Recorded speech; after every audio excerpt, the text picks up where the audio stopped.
It's about empowerment, education, and entertainment. Fantastic Radio UK, the home of possibilities.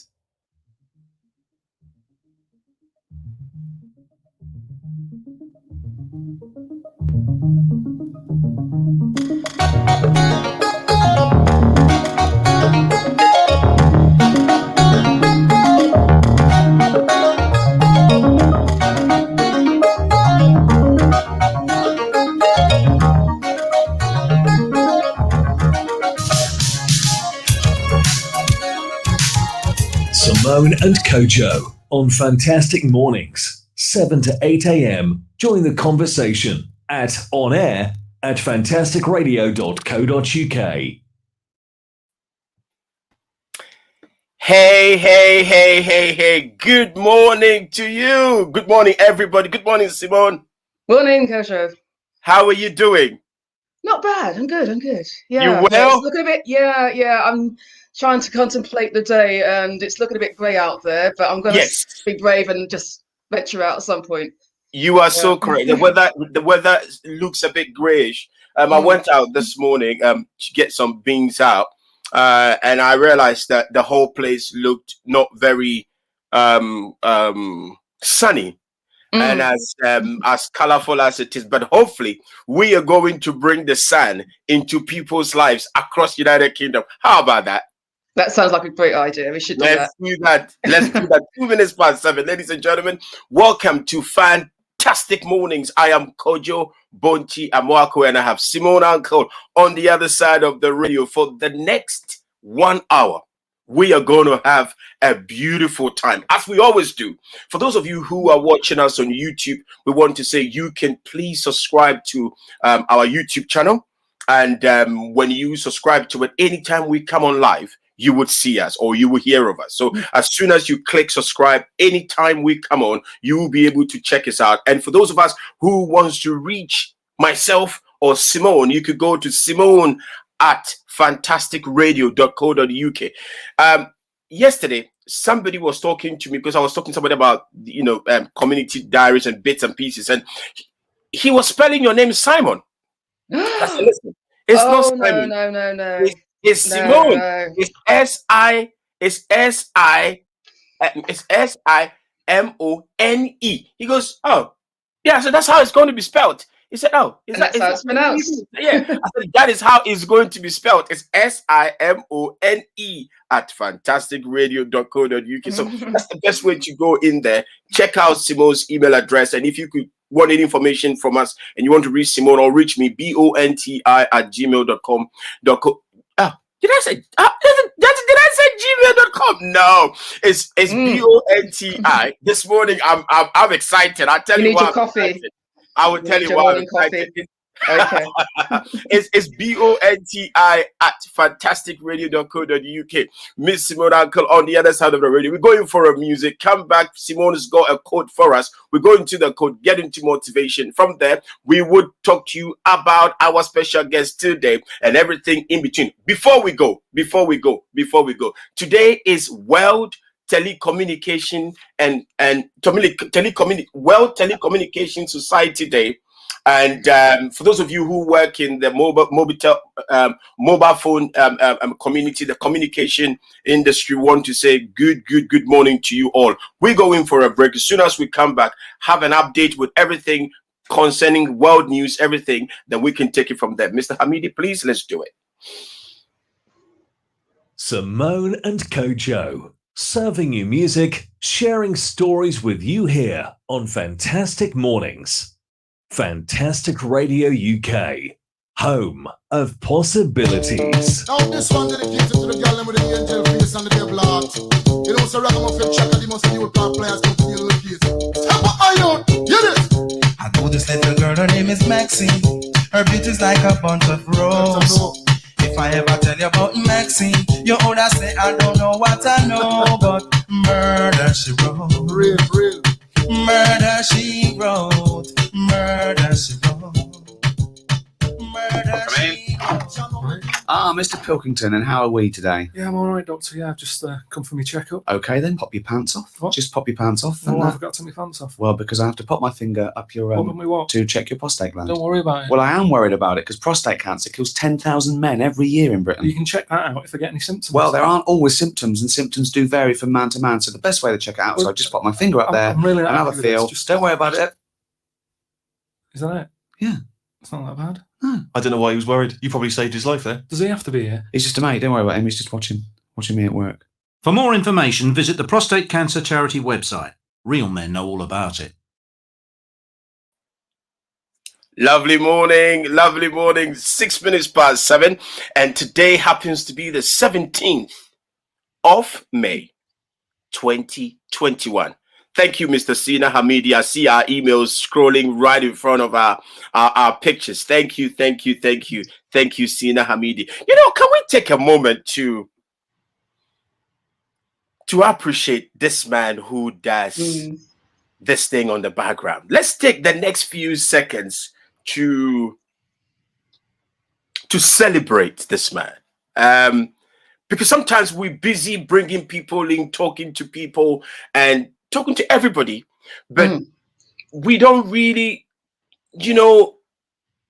take a minute or a minute or two to talk about this man who really controls everything behind us. Give me a snapshot or your version of Sina. We will go into what you did over the weekend, your film review, and everything in between. About Sina Hamidi. Sina's a magician, really. Honestly, he connects all of us. So not just me and you can just pick up the phone and speak between ourselves, but he's great at actually doing the whole text behind it. I don't fully understand it. I'll pose a question, he'll find the answer or the solution and send it back. And it's as easy as that for me because I'm the recipient of his great work and his technical agility. So for me, Sina is the magician. He puts this show together. He streams it for us. And, without that, without him and his know-how, he wouldn't be on the air now. We've shown, speaking to the audience. So, yeah, we definitely need him. He's a great guy. He's very talented, and we thank him. What can I say? If you give me the next 2 hours, I can rant on Sina.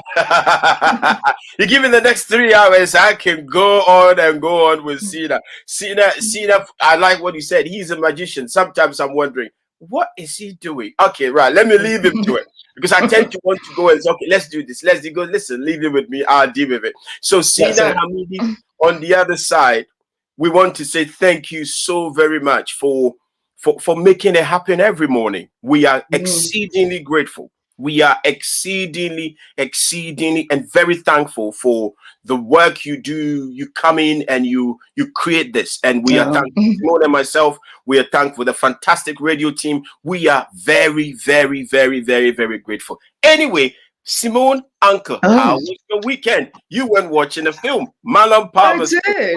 How did it go? Well, I went to the cinema without having to step outside my living room. How's that? That is technology, isn't it? I know, that was really good. And that's courtesy of our guest last week. It was courtesy of our guest last week. He hosted, I think we mentioned it in last Wednesday's show when we had the interview with Marlon Palmer from Kush Films. He had an event taking place yesterday evening, and it was showing the latest rom-com comedy and by award-winning writer and director called Freddie Nawaka. And the film was called She's the One. The film's also known as Love Spell. It's been promoted by two names, but it's She's the One, Love Spell. And the director is Freddie Nawaka. It was hosted by Kush Films yesterday, which is it's one of the leading independent film distributors in the UK for black films. So that was hosted yesterday evening. It ran on time. You got all your links to the password sent and reminders, sent to your email. So at dead on 5 o'clock, you're able to get into and access the film. And the film was actually very funny. It's because it's a rom-com. It's because he talked about it. In fact, himself, he talked about it. He said it was very funny. Yeah. There's lots of laughs in there.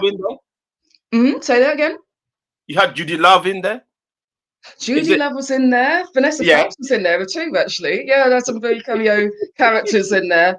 I could try and repeat what Judy lovers do, but she's quite naughty, so I couldn't really. I know.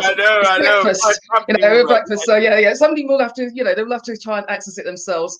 It might be on an archive, perhaps through Push Films. They may need to contact Push Films directly for that. But yeah, it was about a bachelor trying to find love, but there was also a spell on him, really, about something he did in his childhood.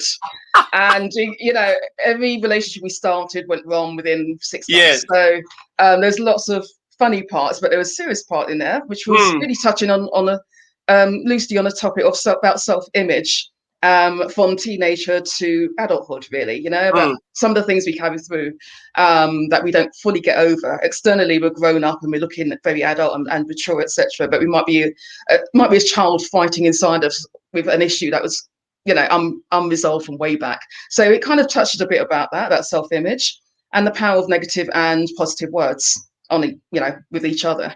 So it had that kind of element in there, and then of course lots of laughs in between the jokes. So also noticed some of the spaces, recognized some of the streets. Of course it's filmed in London, so I noticed that one of the scenes were filmed in All Stars boxing gym, which is very Yeah, I recognised. I was thinking they're not using the front door; they're using a different one to show us the entrance. I was thinking, I'm sure that's the staging I've pretended. It's in Harrow Road. It's in Harrow Road, W9, and it was founded in the 70s by I'm not quite sure where the family's from, but it's a lovely African gentleman that created it, and his son took it over, Muftai. Oh, right. And it's still running. It's been going for a long, long time. One of the really great boxing gym, and it has many classes throughout. So if people want to look up All Stars Boxing Gym in Harrow Road, W9, worth taking a look and taking a peek, and maybe subscribing to the classes. Okay. It's I wasn't able to do it. As I say, I wasn't able to watch it because I was out. My friend's son plays rugby, and my friend is going on military assignment, so we were out throughout the whole day. He went playing rugby, and I'm sort of a godfather. The mother isn't available, so I stepped in, and I was all around with him. He went playing rugby, watching him play rugby. He got hurt, but he was fine. He said, "I'll be all right, Uncle. I'll be all right." So I said, "Okay, if you'll be all right, let's run with it. Enjoy yourself." So that's how my weekend went around, and went around running, and it was good. It was very, very good. But did you join him on the field? Sorry? Did you join him on the field? Did I join him on the field? Simone, you got to understand that the last time I checked, I'm scrolling into 50. You see, so some of these things. Really? Yeah. I'm slowly crawling into 50. So there are certain games I've got to be careful. When I some people still sprint into 50. Well, you never know. Listen, I leave it with running, Simone. I leave it with running, because if I go into rugby and I get hurt, it's going to take some time to heal and all the rest of it. So I leave it at running and leave it to that generation then. Sorry? We'll leave it to the other generation then, the younger ones.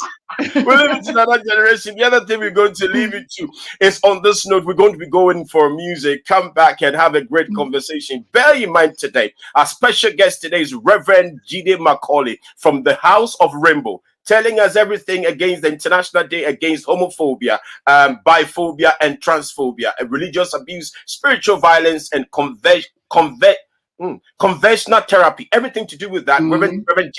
Rev.Jide Macaulay will break it down, tell us what is happening and what he and the House of Rainbow are doing across the London and across the nation. Mr. Hamidi, let's go get music. We'll come back, get a conversation. Then Rev.Jide Macaulay from House of Rainbow joins us. Good morning, ladies and gentlemen. Simone and Kojo on Fantastic Mornings, 7 to 8 a.m. Join the conversation at On Air at fantasticradio.co.uk.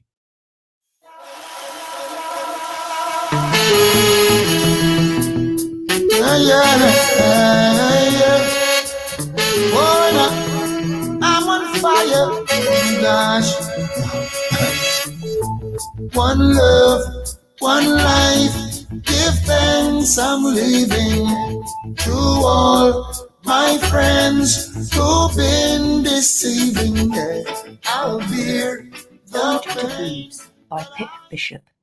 Dear boobs, this heartfelt apology goes out to you all for moaning you're too big or moaning you're too small, for wishing you didn't hang like puppies in sacks or just disappear when we lie on our backs, for squashing you flat with a minimizing cup or those torture bras that push you right up. Why is it always your bad points we mention, like your inverted nips or your water retention? Why don't we love you as much as our men, or the babies that love you all over again? Maybe we're scared to show you we care, in case one day you're simply not there. Make it up to your boobs with some breakthrough breast cancer TLC. Touch, look, and check. To find out more during Breast Cancer Awareness Month, visit breakthrough.org.uk. Welcome back. Welcome back. 16 minutes past 7. I am Kojo, and I have Simone Uncle on the other side. Simone, before Rev.Jide joins us, we were talking about Mr. Marlon Palmer, and the last time he came through, there was the Kush GoFundMe site where people can support what they are doing, and I felt we should sort of go around it again because we didn't really have time to go into it. And can you feed me in again with that, because you had a website for it? Is it GoFundMe? You know, so they're continuing to raise funds for new digital on a platform, also new projects to support initiatives with youth and training them into certain media careers. So really the GoFundMe page is really to sponsor, future projects. And if they can go to, if they'd like to support with whatever money they can find, they can go to GoFundMe, and it should be https://GoFundMe, GoFund.me/FF478C42. So the last characters are /Foxtrot 478 Charlie 42. And they should be able to locate his page, or just go onto GoFundMe and type in Kush Films, and they should be able to trace the page from there. Right. I think it's a laudable idea. It's a brilliant idea to support what Mr. Marlon is doing, and any support, everything we can do. Anything we can do as a people, anything we can do to support it. Please, let's go make this happen. He's working on other projects that he will need every support financially. Sometimes when we say support, it can be very vague, right? And we leave it thinking, oh yeah, whatever we can. No, let's see how we can add value monetarily, financially. Let's go in there, let's support it. I agree.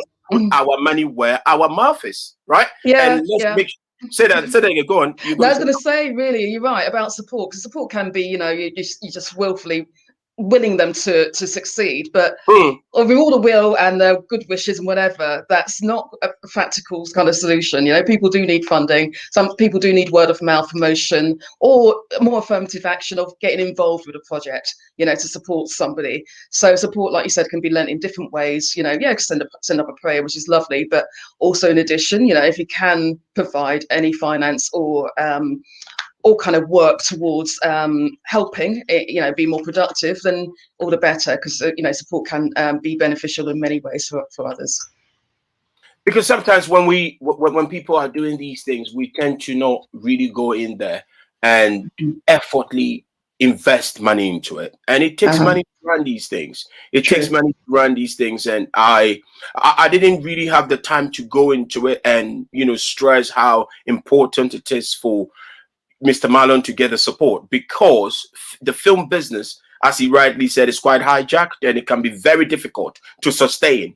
And for us to be able to tell stories that adds value to a people, we need to also invest financially to be able to make that happen. Enough of my ranting, enough of my talking. Rev.Jide Macaulay is our next guest, who will be talking to us everything to do with the international, or a month celebrating a day against homophobia, biphobia, transphobia, and everything to do with conversion therapy. I read about it yesterday, watching few videos, and also have a lot of questions around it. And I love him as somebody here with us. We go for a music, get us an advert. We come back, Rev.Jide Macaulay from House of Rainbow, talking to us after that. Mr. Hamidi, let's do it. Simone and Kojo on Fantastic Mornings, 7 to 8 a.m. Join the conversation at onair@fantasticradio.co.uk.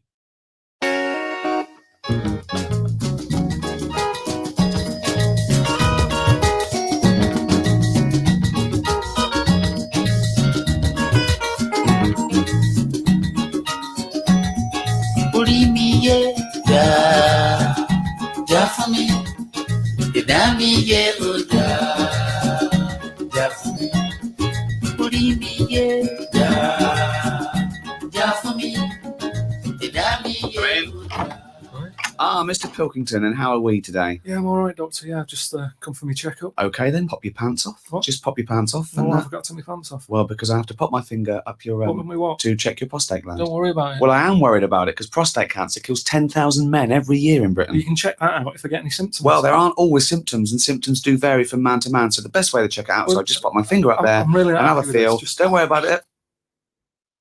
Is that it? Yeah. It's not that bad. No. I don't know why he was worried. You probably saved his life there. Does he have to be here? He's just a mate. Don't worry about him. He's just watching me at work. For more information, visit the Prostate Cancer Charity website. Real men know all about it.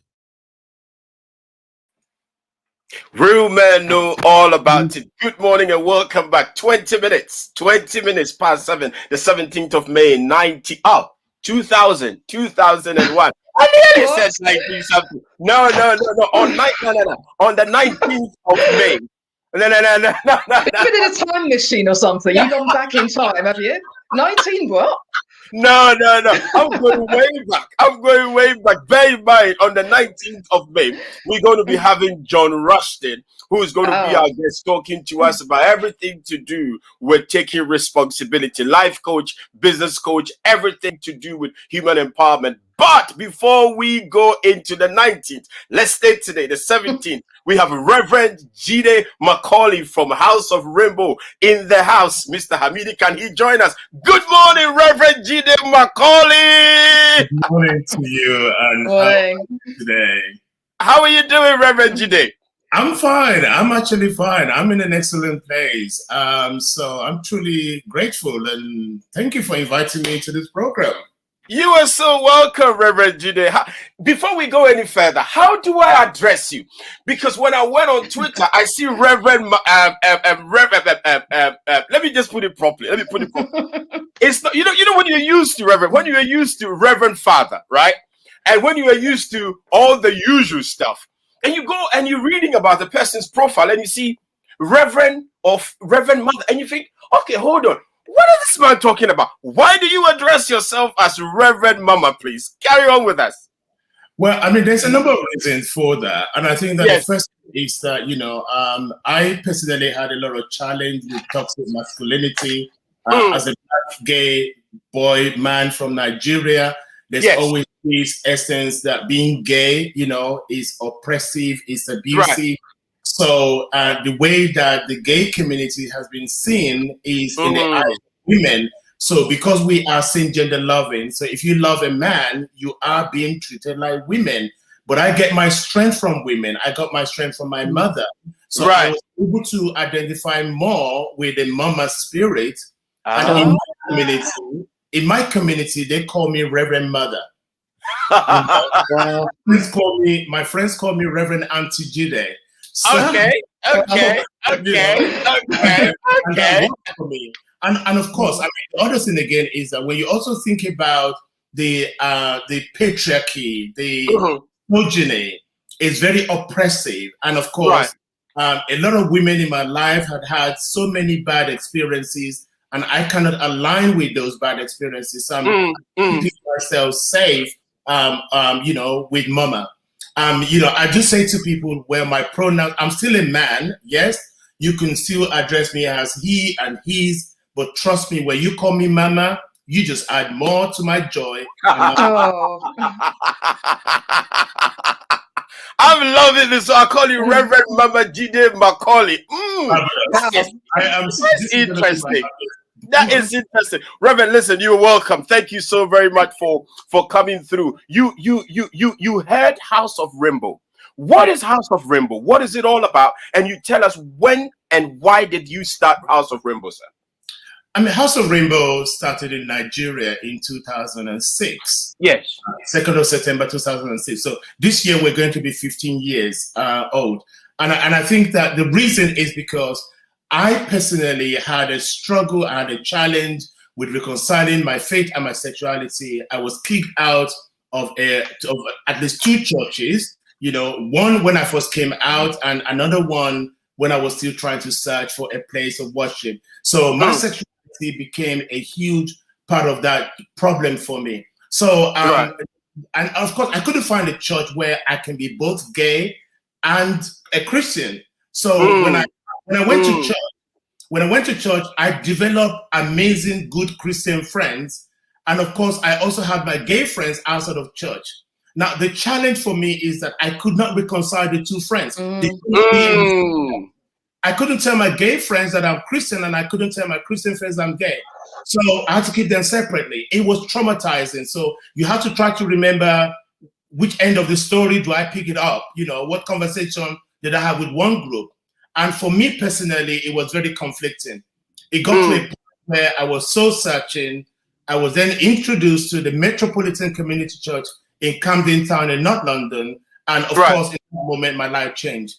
And then I went along to do more theological studies in inclusive liberation and queer theology. And I got to understand that from the book of Genesis all the way to Revelation, the Bible does not condemn homosexuality. It all depends on your thoughts, on your theological understanding of scriptures. Unfortunately, a lot of the scriptures that have been used to demonize homosexuality has been taken out of context. And for me and many queer people of faith, we just want to stand on the righteousness of God. Let me tell you one thing about the race for redemption, salvation is very important.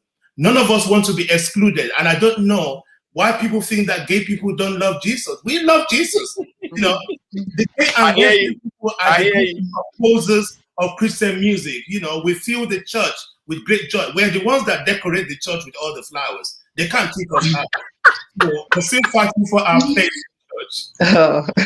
It's interesting how over the years, people who don't subscribe to a particular belief system tends to get a lot of a stake because somebody don't subscribe to their belief system or they don't subscribe to their thinking. I'm quite liberal in my thoughts and I allow myself to at least ask a question, and I want to know, I want to be able to understand, because I can't be block-minded thinking that what I know is all that I know. I'm ready to be able to ask questions and respectfully inquire, because it's one thing to want to inquire, but it's also another thing to want to inquire and be disrespectful, and be insensitive, because people are people and people want to be who they say they are, and I'm very mindful of that. Reverend, you studied theology, and you talk about is it queer Christianity?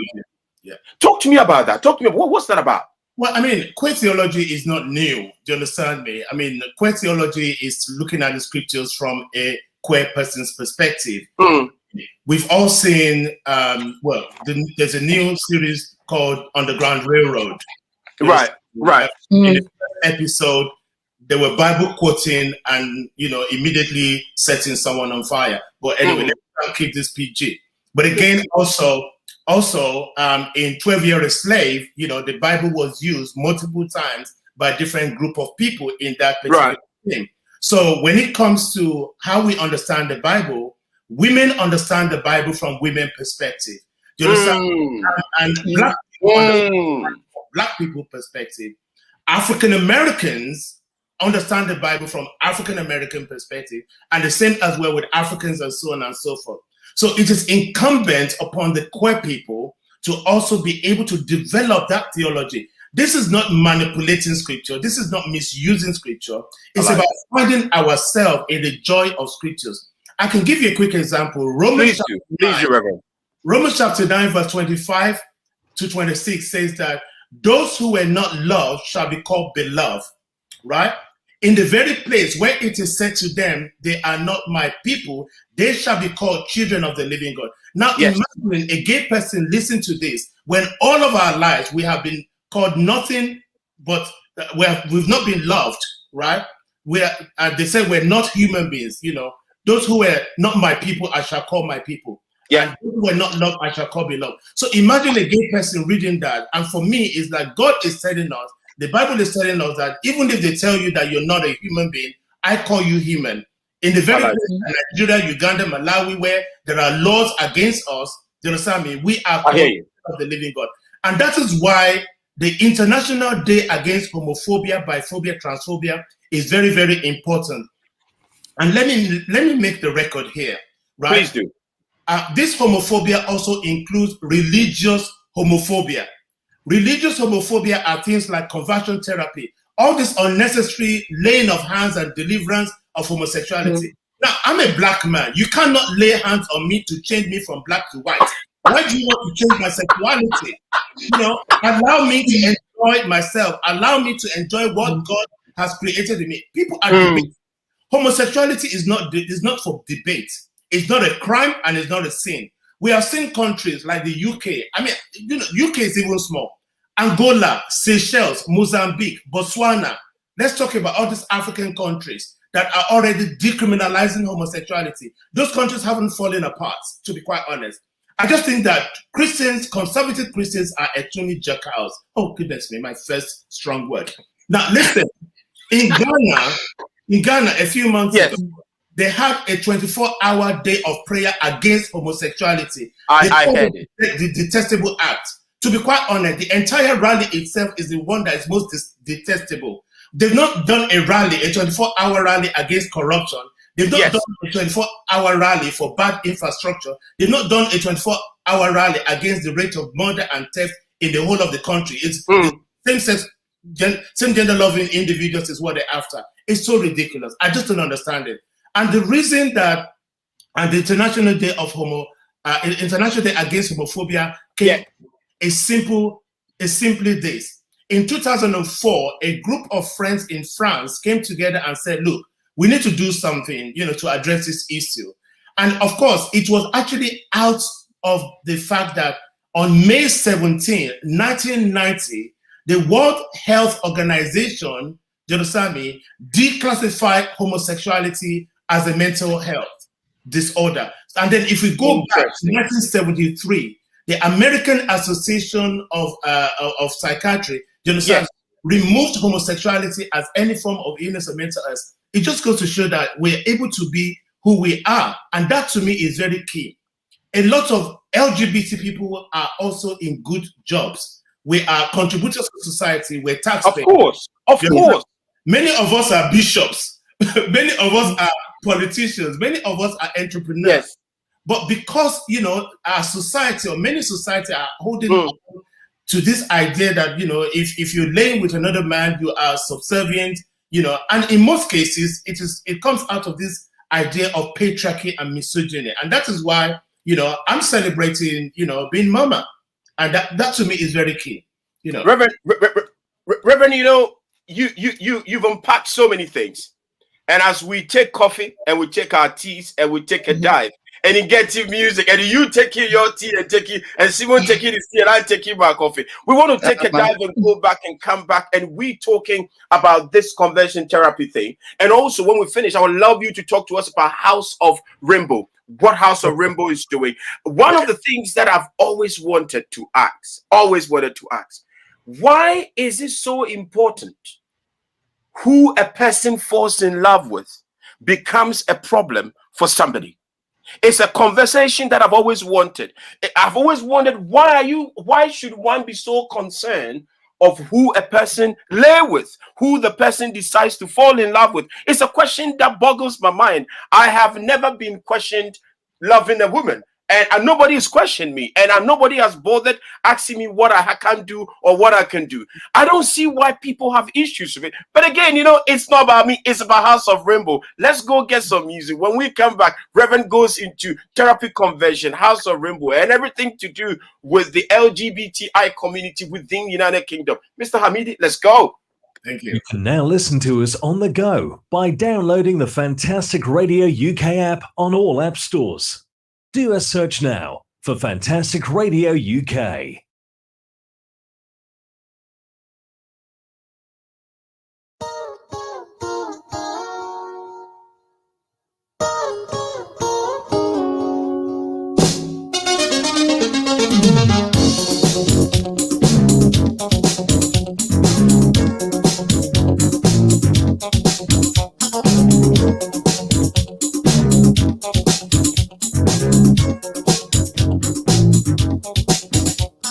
Ode to Boobs by Pip Bishop.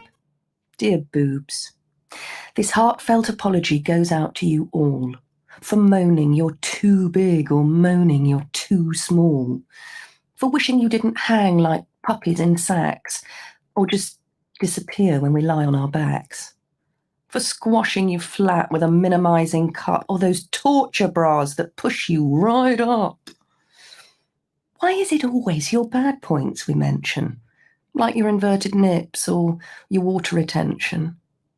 Why don't we love you as much as our men or the babies that love you all over again? Maybe we're scared to show you we care, in case one day you're simply not there. Make it up to your boobs with some breakthrough breast cancer TLC. Touch, look and check. To find out more during Breast Cancer Awareness Month, visit breakthrough.org.uk.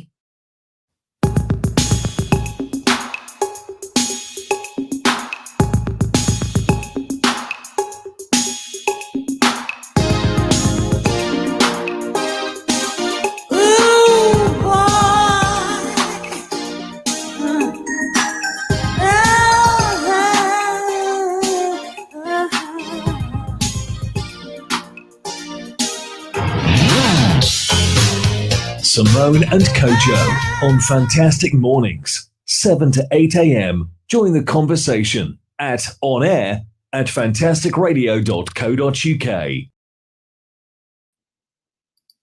Thank you, ladies and gentlemen. Welcome back. It's 37 minutes past 7 this morning, and this is Fantastic Morning. Our special guest, Reverend Mama Jide Macaulay. Anytime I mention it, Simone laughs, I laugh, and you laugh. You missed the title, Auntie. Okay. Attention, so... So, Reverend, how do I insert Auntie in it? So I call it Reverend Mama Auntie Jide Macaulay. Is that how you want me to address you now? Do you know what? Anywhere it goes with it, because all of my friends call me what is so appropriate. Most of the things I actually object to is I don't like people calling me sir. I don't like them calling me Mr. Right. They're still my titles, but it's just so oppressive on so many levels. I like that. Right. So I'm also happy to be in the conversation with you, Simone and Kojo. I really appreciate this moment. Let me tell you a little bit more about House of Rainbow. House of Rainbow started in 2006 in Lagos, Nigeria. It was the very same year that the Nigerian government introduced the anti-gay bill in Parliament of Nigeria that we started this organization.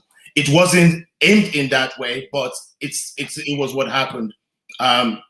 So basically, when we started House of Rainbow, we did not realize the impact it was going to have in the country. We just wanted to create a space for worship and fellowship. But immediately when we started, within weeks, the number grew, from 32 to 100 plus before the end of the year. We were growing faster. And in fact, I didn't even know what to do, to be quite honest. Because we started to do with so many things. There were issues of homelessness, poverty, poor health, sexual health issues, human rights challenges. Before I knew it, the following year, 2007, I find myself in front of the Nigerian Parliament in the Nigerian Senate. You understand me? Having to defend the LGBT community in an open, in a public debate around the bill. So almost immediately, I was thrust into the limelight, and so was my organization as well. But the message at House of Rainbow is that God loves you just the way you are. We just want to be themselves. And there's a banner behind me that says GAY. You know, we actually made this banner, you know, also to continue to reaffirm that actually GAY means God adores you. Adores you, God yes. You mentioned it, yeah. God, you know, and so on and so on. God anoints you. So we use different phrases, you know, to actually help our community understand that love of God. And of course, you know, it is also an opportunity for us to support lesbian, gay, bisexual, transgender people, their relatives and families, including religious leaders that are open to the conversation around on that journey of reconciling faith and sexuality. And that's why, you know, earlier on I said that, you know, for me and many people, from Genesis through to Revelation, does not condemn homosexuality. It is actually based on the interpretation of the people. So sometimes we say to people that, look, you know, when you read the Bible, when you read all these stories, there are three things you need to think of. Who wrote this portion of the Bible? You understand me? Who were the audience that it was written for, and what was the purpose? I mean, if we can understand those three things, then we can use that purpose to align it with how we think. Okay, for example, you know, people say that the Bible says that women should not have authority in the church because Paul said it, that women, you know, be quiet, go home and ask. That was Paul. That was Apostle Paul. Apostle Paul. Mm-hmm. Yeah. So there are just so many things. And today there are women who are champions in the church, leading mega churches, leading ministries. So, I mean, sometimes you have to look at those interpretations. And what society? We know that in the Middle East, women are not championing any spaces of faith in the Middle East. It's because of that culture. So certain scriptures will be interpreted in that understanding. Now, you know, the other thing again, let me come to conversion therapy. You see, I say that, you know, a lot of gay people, a lot of gay Christians, LGBT Christians, you know, we are mindful, we are quick to study, but lazy Christians, as I put them, and I'll say conservative Christians are lazy Christians. They are not learning, they are not studying, they are not going deeper and deeper. Even Jesus Christ, we just did the ascension last weekend, right? Last weekend, Jesus Christ said to his disciples, I'm going away. I will send the Holy Spirit that will teach you new things. It means that every day we wake up, we are open to learn new things. Proverbs chapter 4 verse 5 says, get wisdom, get understanding. That is why we do research. Do you understand me? For many lazy Christians, the moment they don't understand anything, it is demonic. That is the answer to everything they don't understand. Okay? You know, that is why we have a lot of problems. That is why there's a lot of witchcraft abuses and things like that, you know, and it's because they don't understand it. Anything is demonic. If you lose your job and somebody is gay in your household, they will blame the gay person. If there's an earthquake, they even blame coronavirus on homosexuality. I said, well, I mean, maybe gay people are really that powerful at the end of the day. But when it comes to the issue of conversion therapy, you know, conversion therapy is basically affecting the gay community badly. Right. Because they're trying to convert you from what you are to what you're not. You know, for me, this conversion therapy is used to change behavior. It cannot be used to change your sexual orientation. Right. Of course, you know, I mean, if you deny yourself food, for example, you can only go for so long. And, you know, I can deny my sexuality, but I cannot change my sexual orientation. Then it is important for me to align myself properly with what is right for me and what is important for me and how I live my life. I think that, you know, the question should be, you know, supporting people to live their life the best that they can and live right and be happy. That is why many people are fleeing from countries like Nigeria, Uganda, and they find themselves in England or somewhere in Europe where they can actually breathe again, where they can be themselves. And, you know, unfortunately, we know that in this country, in the United Kingdom, there are still many practices of conversion therapy. And it is down to things like, you know, physical abuse, emotional abuse, you know, neglect, and even sometimes sexual abuse. Because, I mean, a lot of gay people, like myself as well, you know, I submitted myself to conversion therapy at one point, believing that the ministers were right and that I was wrong. I remember begging them to please help me get rid of this homosexuality. But at the end of the day, it didn't change. The only thing I experienced was the abuse of the church and the abuse of the people, the snide remarks that I get, and the ostracism. You know, the abuse was more than even the so-called attempt to help me. You know, Reverend, I go to prayer meeting and they say they're praying against the spirit of homosexuality just because I'm in the room. Come on now. Right. You know? Right. Reverend, you know, I few weeks ago, the House of Commons was talking about looking at banning the whole therapy thing, and I was reading a book about this gentleman in America. I've forgotten. I've read the title, but he spoke against it for a long time in America, and very soon he realized that he had all those edges, or had the edges towards another man, and you know, and he's now come back saying that he was wrong and everything to do with it. You were once married. Absolutely. I mean, listen. I want people to understand this. Okay, you know, I grew up in Nigeria, so I'm very much, you know, accustomed to the African traditions. I was raised in a conservative Christian household. My father is a pastor; he's still a pastor today. So I was raised in a conservative environment where my sexuality didn't even have, you know, the chance or the opportunity to flourish. So I mean, I'm a Nigerian, for goodness. Ask any Nigerian. Your parents already decide what profession you're going to be. It's either a doctor, an engineer, or a lawyer. You don't have a choice. You cannot be a but you train as a lawyer, Reverend. You train as a lawyer, though. Yes, of course I trained as a lawyer, but you know, I place the law to one side. I'm in pastoral work. I'm doing theology effectively because I believe, you know, honestly, parents need to pay attention to their children and let them do what is going to work out for them and make them happy or happier. Because sometimes parents try to live their life, you know, through their own children. I don't know whether my father wanted to be a lawyer or a doctor, an engineer, or well, he's actually an engineer. But I think that the reality here is that, you know, even though I was married, you know the whole ethos. You know, you're raised, you know, you go to school, you go to university, then you get married, then you have children. You know, on many Africans, it's almost that pattern that, you know, we lose sight of who we are. I've always known that I'm gay from when I was about 5 years old. 7 years old. Seriously, I mean, ask any gay or lesbian person, we always know.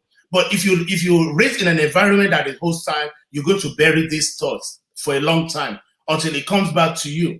At age 13, I knew very well that I was gay, because when I read Leviticus, that tells me that if a man has sex with another man, it's an abomination and they shall be put to death. It scared the life out of me. So for many years after that, I couldn't even get myself together.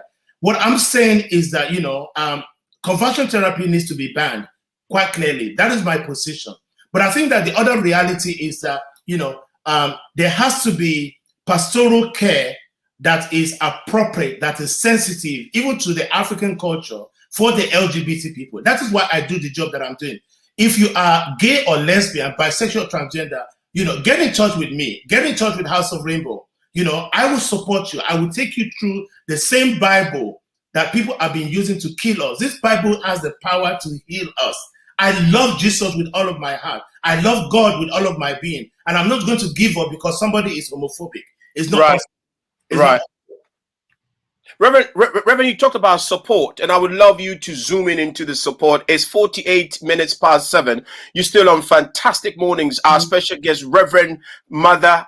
I'm getting confused. I'm not going to get confused again. We're talking to Reverend Mother Auntie Jide Macaulay from House of Rainbow. For those who want to follow him on Twitter, it's Rev as in REV Jide, Jide, and you can go on their website. It's www.houseofrainbow.org. You go on their website. Every information will be there. Reverend Jide will help us, or will help you out through and everything. Reverend, I want you to talk to us about what House of Rainbow is doing. But what I'm very concerned about, a person comes out as gay, comes out as lesbian, comes out as trans, and he or she is dealing with the whole journey is different, is new, and parents and family and friends are struggling with it, right? You talked about supporting families whose son, daughter is going through their own discovery. What do you do for families? And when you finish, please seg your way into how House of Rainbow is helping and supporting people within the LGBTI plus Q audience or community within the United Kingdom, please. Yeah. I mean, of course, in the UK, I mean, we have our place in Stratford in East London. Of course, before the lockdown, we often come together where we have what we call Circle of Faith. But of course, because in this time of the pandemic, we move a lot of things online. So we are creating digital fellowship online. We have, Bible study on Zoom, which is called Querying the Bible. We've had many other programs as well. I mean, we do have people within House of Rainbow that are providing pastoral care to individuals and to groups. Right.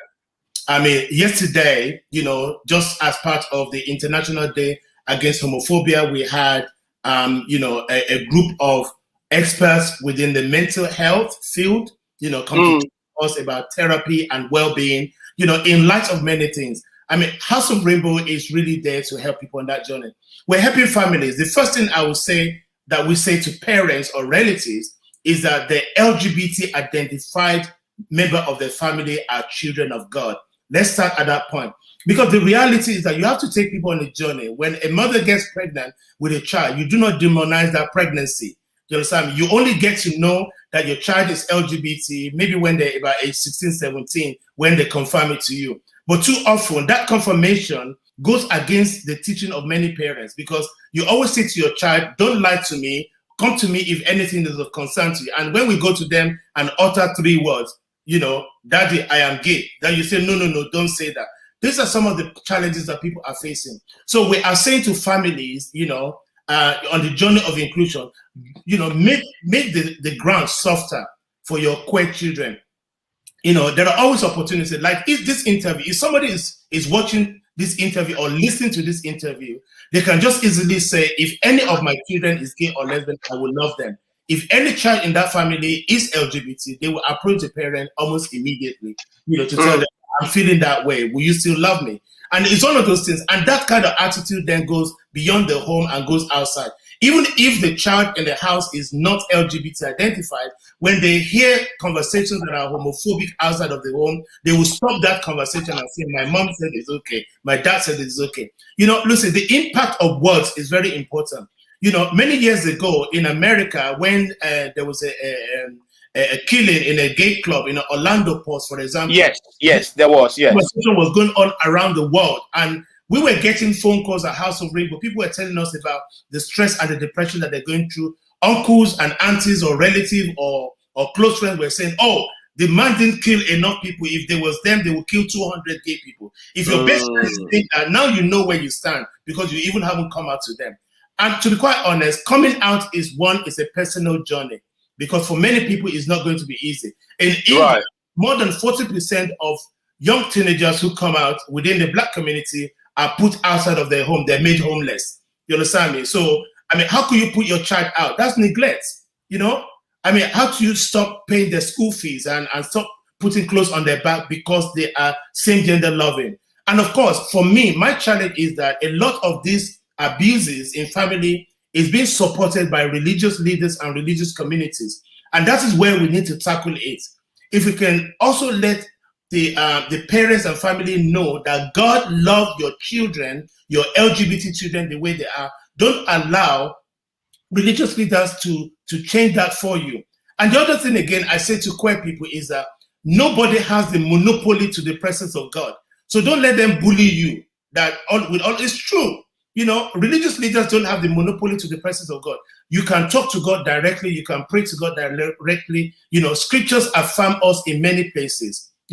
Jeremiah 1 verse 4-5 says that, for God knew us before we were formed in our mother's womb. Psalm 139 says, for we are fearfully and wonderfully made. There is no human being on earth that is not fearfully and wonderfully made, including the gay people. So I think we should. I want to help the society to change. I want to help religious leaders to rethink.